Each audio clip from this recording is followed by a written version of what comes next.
Hi, everyone.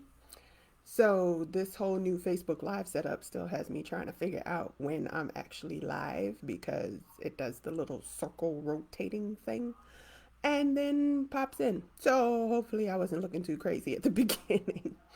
I know we missed last week with our 10-minute trial tips. It was kind of crazy, kind of hectic because I was in the process of moving. But we're back and we're going to talk about the certificate of custodian. I know some of you are like, the what and the where now? Yes, for business records. Because for whatever reason, that is the one thing that is really easy to do, but a lot of people don't know how to do it. So we're going to try to fix that today by helping you to understand how it works. So I usually try to give a little bit of time for Facebook to work its algorithm and to get people in, however we can. So I'm going to give it like maybe a couple more seconds, even though I know it takes longer than that for Facebook to round people up. But I do want to make sure that I make good use of your time and get you in and out with your 10-minute trial tips like we usually do. Okay, so let's start with where it comes from. 8036. Yes, hearsay. I know. The business records exception itself. The business records exception tells you that you can use the certification in order to meet the predicate that you have to lay in order to get a business record admissible under the exception. Well, the predicate, excuse me, not the predicate, but the section, the rule, points you to another rule, which is 90211. In order to determine what it is that you need to put into the business records exception, it sends you to the self authentication rule. Self authentication simply means I don't need somebody to authenticate it if it does one of the following things. There's a list of them in 902, and 90211 is the domestic business records exception. So, what do? First thing first, remember that for every affidavit, certificate, or anything else, the person filling it out has to have personal knowledge. So, I usually start with that in my certificate or certification. I usually start with I so and so am the so and so of so and so. So let's fill in the so and so's, okay?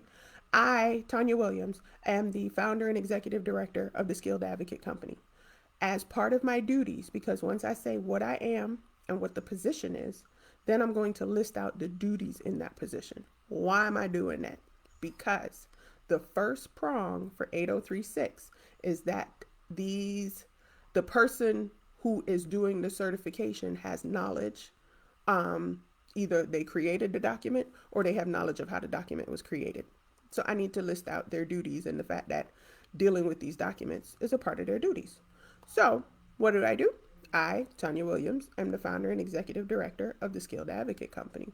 As part of my duties for the Skilled Advocate Company as executive director, I create workshops and online courses. I also conduct the financial aspects of the business by keeping up to date with the budgets and the cost and expenses of the business as well as the income. I also create documents that document the financial status of the business, including profit and loss statements and income statements.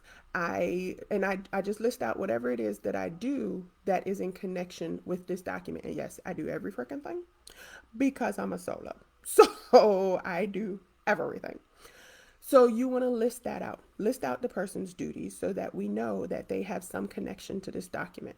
Let's look at it from like a bank statement perspective because that's the hardest thing that people seem to have an issue with trying to get in. So, bank statement perspective, I'm going to get somebody, usually the custodian of records for Bank of America, Chase, or whatever bank you're dealing with, who says, I, Jane Smith, am the custodian of records for Bank of America in Palm Beach Gardens. And as part of my duties as custodian of records, I regularly review customer information, bank account information, and bank statements, logs, reports, documents, everything that goes along with maintaining the accuracy of customer banking information. As part of I have personal knowledge. So after I do the fact that I list out their job duties. I list who they are, what they do, and what those duties are. Then personal knowledge. I have personal knowledge of the contents and effects of the contents of this certification. Why do I do that? Every witness, even in an affidavit, has to have personal knowledge of what they're testifying to. So, when I list out who the person is, what their title is, what their job duties are, then I list that they have personal knowledge of the contents of the certification. That goes back to 8036, which says that it has to be made by a person with knowledge. The authentication has to be laid by somebody who knows what the heck they're talking about. Because remember, authentication really is just, it is what I say it is. But they have to know what it is in order to be able to do that. So you lay out their personal knowledge, that they have personal knowledge of the effects or of the contents of this certification, or personal knowledge as to how bank statements are generated, personal knowledge as to how financial statements are generated for the company. Whatever their personal knowledge is that they're attesting to, that's what you want to talk about, okay? Then you literally list out the 4 prongs as 4 separate paragraphs. Now, the key is make sure that you are attaching the documents that you want certified in some way, shape, or form, because that is my Exhibit A. And Exhibit A is what they're going to list out these 4 prongs for. So, for example, first prong is that it was made at or near the time of whatever. So one that I had to do, which was hilarious, was veterinarian records, okay? Because we had a situation where this chick was claiming that she paid however much she paid in order to get her dog treated after essentially a dog fight, but not like the Michael Vick type dog fight. It was, she was walking past the residence of somebody else and let her dog walk without being on a leash. Well, their dog didn't like her dog and a fight ensued. Their dog was much bigger. Her dog was really tiny. And her dog lost, even though her dog started the fight. So she went to the vet, understandably, and she said that she paid, let's say it was like $1,000 that she said she paid. Okay, well, I needed the records from the vet because what I found out when I was prepping for the trial, yes, it was a trial that was about to occur in small claims court over a dog fight. I know. I know. So I'm prepping for the trial and realized that what she submitted in discovery was the estimate, not the actual bill. So I now had to contact the vet's office and say, hey, I need the actual bill. And the custodian, she was very nice about it, and she was willing to fill it out. And she said, okay, well, send me the form. No problem. I sent her the form. The very first thing, that these receipts and bills and invoices were made at or near the time of when the dog came into the vet's office. So that's our first prong, made at or near the time that is important to you, that is important to the documents that you're trying to certify. Whatever the documents are recording, that's your at or near the time. They're made at or near the time of when the plaintiff came into the chiropractor. They're made at or near the time of when father or husband paid for daycare. They're made at or near the time of whatever the documents are recording. Second prong, by a person with knowledge or transmitted by a person with knowledge. Okay, so that's literally the next paragraph. So how many paragraphs do I have so far? I have first paragraph where I identify the person and their title. Second paragraph identifies the job duties. Third paragraph identifies the fact that they have personal knowledge of the contents of these documents. Fourth paragraph is now going through the 4 prongs where it's made at or near the time. Fifth paragraph, it's made by a person with knowledge. I can get specific about that if I really want to, because I think opposing counsel is going to be a douche and try to challenge my certificate. Well, all I have to do is say, hey, it was made by the vet at the time when he or she was treating the dog, okay, or made by whoever the person is that has knowledge, and state why they have knowledge, because they were the person doing whatever. Then it is the ordinary course of business to make the record, and then it is the ordinary course of business to keep the record. I make the 4 prongs 4 separate paragraphs so that they're easy to identify by the court, because the court is literally just going to go check, check, check, approved. Okay? When you do this, the key and what a lot of people forget is this certification has to be made under the penalty of perjury. That has to be your last sentence. It's not a paragraph, it's the final sentence. Think of it as the wherefore clause. So, where we usually put a wherefore clause in a motion or a pleading, that's where we're putting this sentence. I certify that this certification is being made under the penalty of perjury, under the laws of Florida, California, wherever you are. Okay?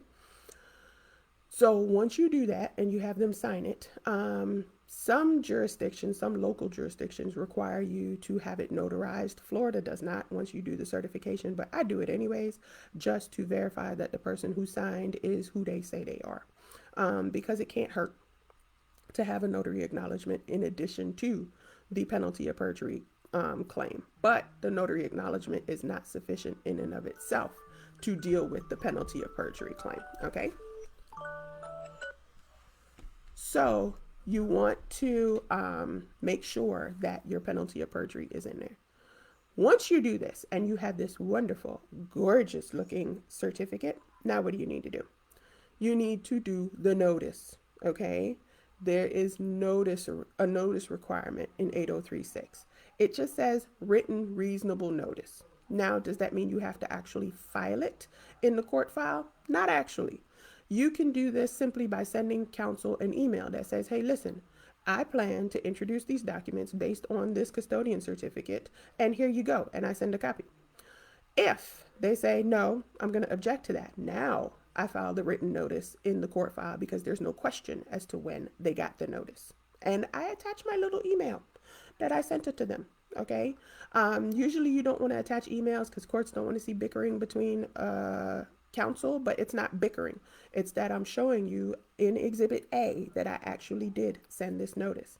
And the truth is, you don't even have to do that. You can literally just file notice of intent to rely on custodian certificate and then draft up your notice that says, please take notice that plaintiff or defendant intends to rely on the attached custodian certificate and documents attached hereto as Exhibit A in accordance with Federal Rule of Evidence 8036 or whatever your state rule is that is the same thing as 8036. So that's all you have to do, but that notice is required. So if you don't file the notice, what happens? Here's what happens. If you send them the custodian certificate and they know about it, they're going to have to show prejudice as to why you shouldn't be able to use it. But just to remove that and to eliminate the ability of your judge to say, well, you didn't comply with the rules, I send the notice. If you don't file the notice in the court file, doesn't matter. It's reasonable written notice to the other party. You show your email. Judge, I sent them an email with the certificate and the exhibits. Now that's the key. Make sure you send what you intend on relying on. Because if not, then they get to jump up and down and say, well, I didn't know exactly what she was going to rely on. Yeah, you did. Because I sent it to you. I sent you exactly what you needed to know and all the information that you needed. Once that's done, guess what? You're done. You have satisfied 8036. The only thing you need to do now is make it relevant during your trial or evidentiary hearing or whatever. But at the point when you do, you no longer have to go through, do you recognize it? How do you recognize it? What is it? And the 4 prongs of 8036, because your certificate does that for you. I'm going to see if Facebook will allow me to attach a sample certificate in the comments. I don't know. I don't know how that's going to work. It might not, but if anything, you see this, just email me and I'll put my email in the comments so that you can, and I'll send you a sample certificate so that you have a template that you can work from in order to be able to draft your custodian certificate. So hopefully that eliminates the analysis paralysis that comes around the certificate, the custodian certificate for business records. If not, we'll be back here next week doing the same thing. Wash, rinse, repeat with our 10-minute trial tips. And you can always reach out to me. You can send me a message. You can post on the page. Whichever way, you can always reach out to me and say, hey, Tanya, what? I don't understand how this works. And we'll take it from there. Okay. I hope everybody is staying safe and you are getting into your rhythm, your quarantine rhythm. Yes, I know. And I will see you next week. Same bat channel, same bat time, same bat station. Have a good one. Thanks.